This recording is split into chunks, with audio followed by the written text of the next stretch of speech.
Bersama saya, Meisa Desirait, inilah live update selengkapnya. Seorang pria bernama Irwansyah berusia 39 tahun yang merupakan warga Dusun 15 Semar, Desa Saentis, Kecamatan Percut, Seituan, Kabupaten Deli Serdang, Sumatera Utara, menjadi korban pengeroyokan belasan anggota ormas hingga babak belur. Irwansyah mengaku dihajar dan diseret ke aspal hingga kepala dan kakinya luka-luka. Ia menyebut kejadian itu terjadi pada Rabu 2 Maret 2022 lalu di rumahnya.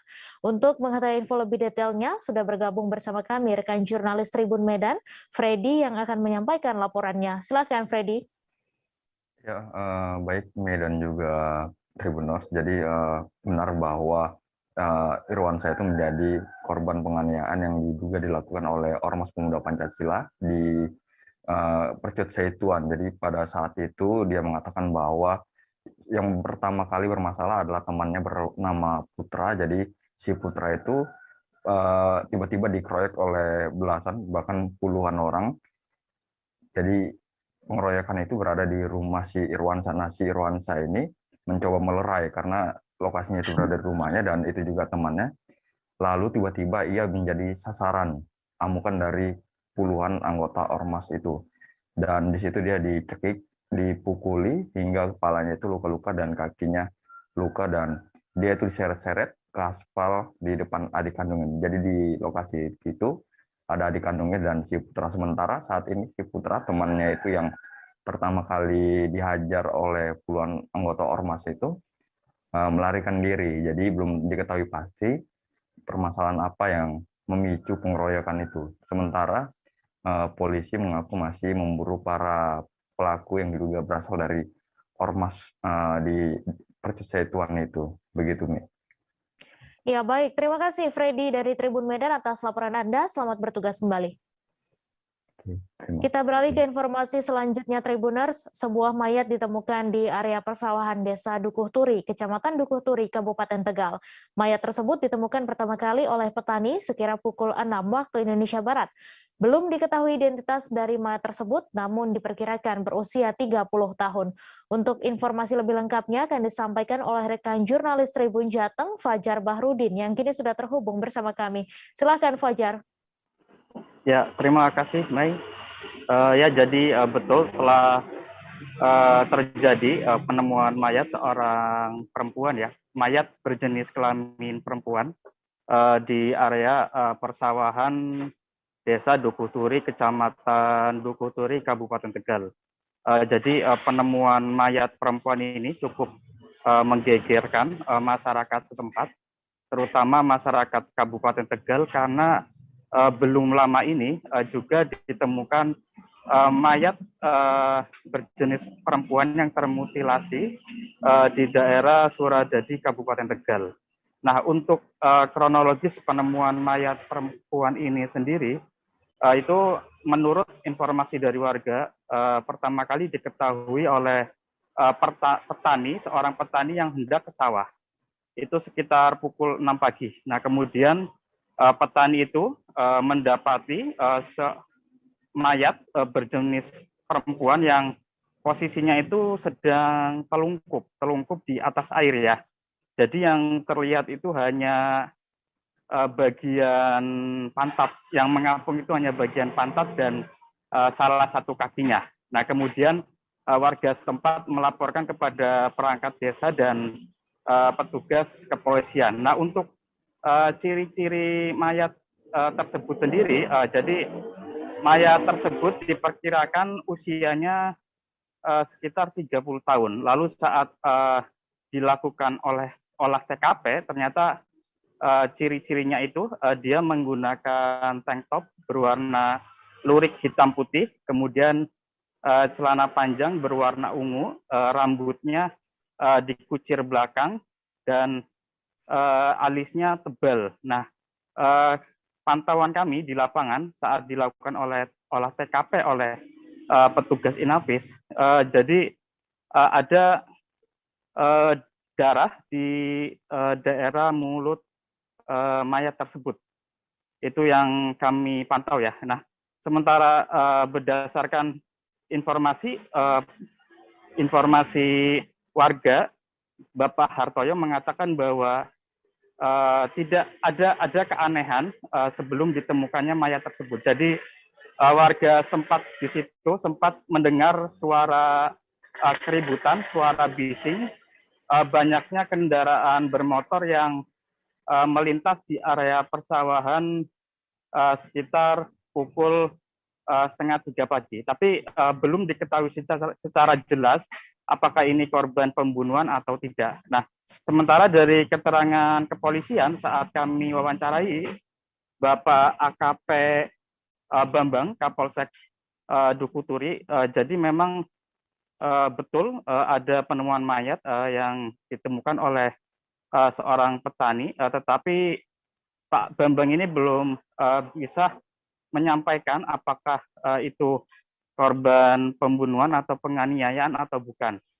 Karena saat ini dari tim Inafis Polres Tegal masih melakukan autopsi ya, jadi masih dilakukan pemeriksaan apakah ada tanda kekerasan atau ada luka-luka di bagian tubuh. Nah, untuk mayat sendiri memang belum diketahui identitasnya karena masyarakat tidak ada yang mengenali dan belum ada laporan kehilangan. Nah, untuk mayat saat ini sudah dibawa ke rumah sakit untuk dilakukan otopsi oleh kepolisian. Seperti itu, Mai.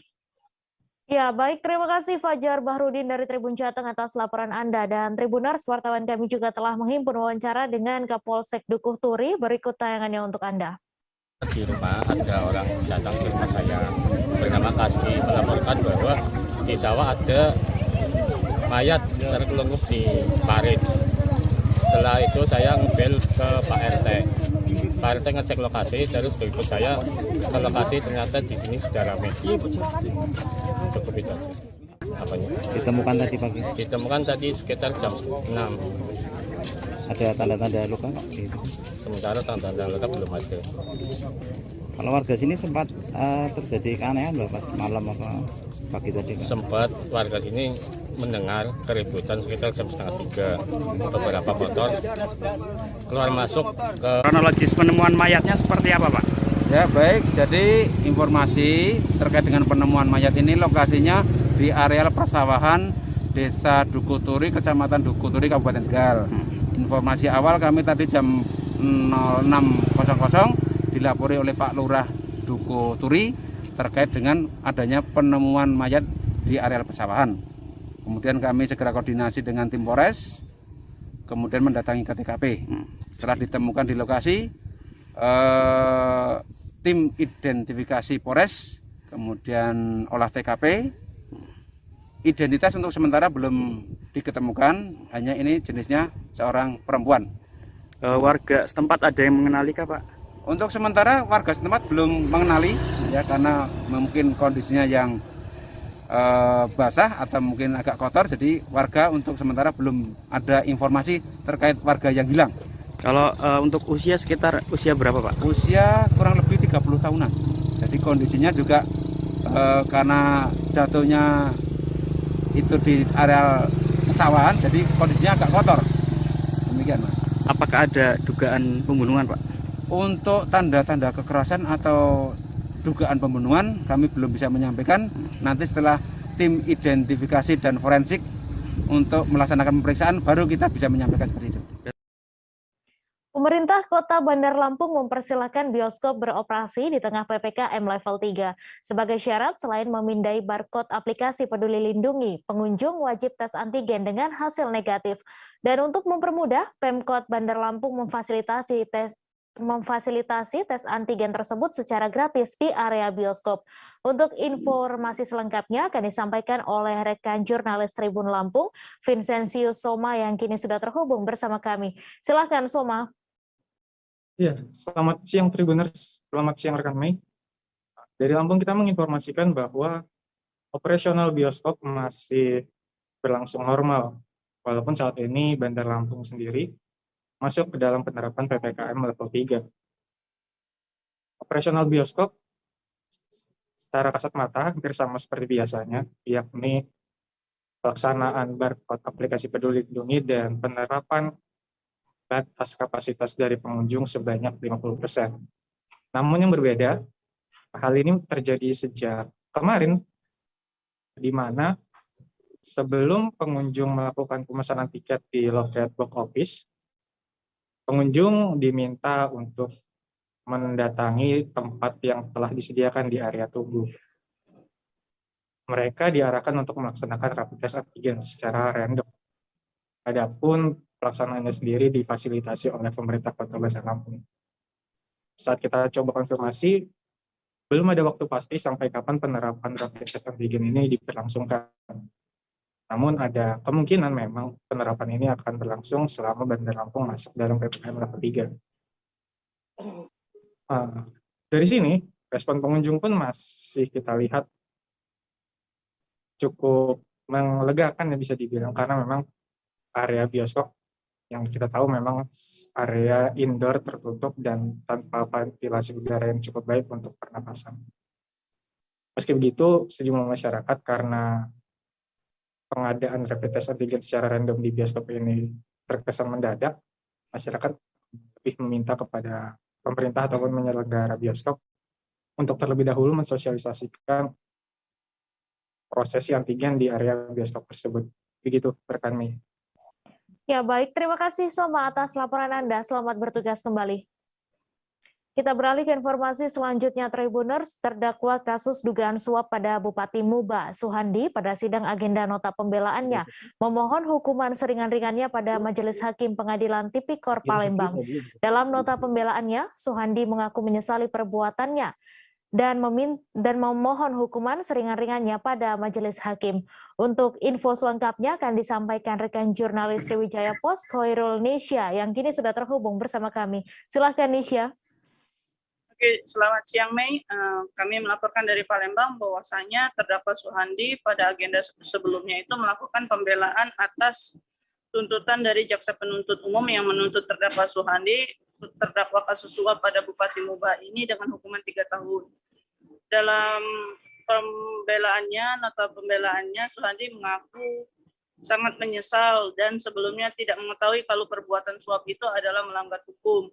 Karena menurutnya sebagai terdakwa dia sempat diiming-imingi oleh tersangka lain dalam kasus sama, yakni Edi Umari selaku Kabid SDA PUPR Muba untuk melakukan tindakan suap tersebut. Maka dari itu dirinya menganggap bahwasanya tindakan suap ini sudah lazim ataupun biasa dilakukan oleh pihak kontraktor manapun.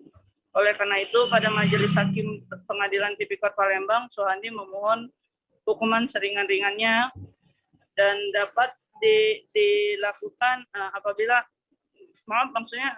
diberikan hukuman seringan-ringannya dan seadil-adilnya.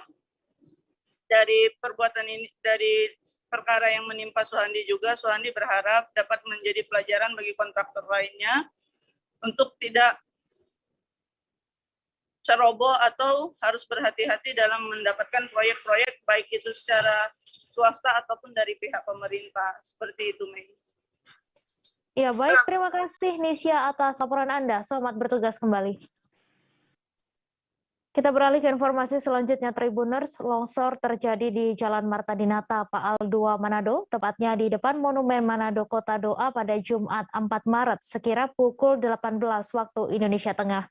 Longsor menyebabkan jalan tertutup material pohon dan tanah.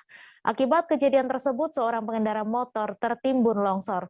Untuk info selengkapnya akan disampaikan rekan jurnalis Tribun Manado, Arthur Rompis, yang kini sudah terhubung bersama kami. Silakan Arthur. Ya, selamat sore Mei dan Tribuners. Jadi saya melaporkan bahwa kemarin di Kota Manado terjadi bencana banjir dan longsor. Jadi banjir dan longsor ini terjadi di sejumlah lokasi. Dan salah satu lokasi yang terparah adalah longsor yang terjadi di Jalan Yosudarso Pal 2. Jadi jalan ini menghubungkan antara Kota Manado, Kabupaten Minahasa Utara dan Kota Bitung. Dan ini yang longsor di sini adalah material batu, pasir, dan juga pepohonan. Dan seorang pengendara motor meninggal dunia karena tertimpa longsoran ini. Dan dampak dari longsor ini adalah terputusnya jalan di antara Kota Manado dan Kota Bitung.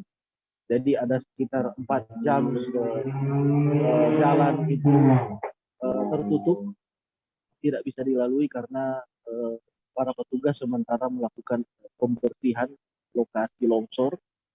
Jadi jalan ditutup dari pukul 6 sore hingga dibuka secara terbuka mulai pukul 11 malam. Jadi bencana ini juga menyebabkan longsor-longsor terjadi di sejumlah lokasi dan sejumlah titik di Kota Manado. Sementara itu banjir juga merata di hampir seluruh kecamatan yang ada di Kota Manado. Jadi ini akibat juga dari cuaca buruk dan turun hujan cukup keras selama beberapa hari terakhir di Kota Manado. Demikian, Mei. Baik, terima kasih Arthur Rompis atas laporan Anda. Selamat bertugas kembali. Kita beralih ke informasi selanjutnya, Tribuners. Jajaran Direktorat Lalu Lintas atau Ditlantas Polda Lampung menggelar sayembara dalam rangka Operasi Keselamatan Gerakan tahun 2022. Sayembara tersebut ditujukan bagi pengendara kendaraan bermotor. Bagi pengendara yang dinilai tertib dan patuh peraturan berlalu lintas akan mendapatkan 1 liter minyak goreng. Untuk info selengkapnya akan disampaikan langsung oleh rekan Denny Saputra, wartawan Tribun Lampung yang kini sudah terhubung bersama kami. Silakan Denny. Baik, selamat siang rekan Mei. Untuk saat ini saya melaporkan Direktorat Lantas Polda Lampung menggelar sayembara kepada pengendara sepeda motor yang tertib lalu lintas. Itu dalam rangka giat operasi Keselamatan Krakatau 2002. Namun untuk pelaksanaan sendiri itu berlangsung selama 14 hari. Dimulai dari 1 Maret hingga 14 Maret ke depan.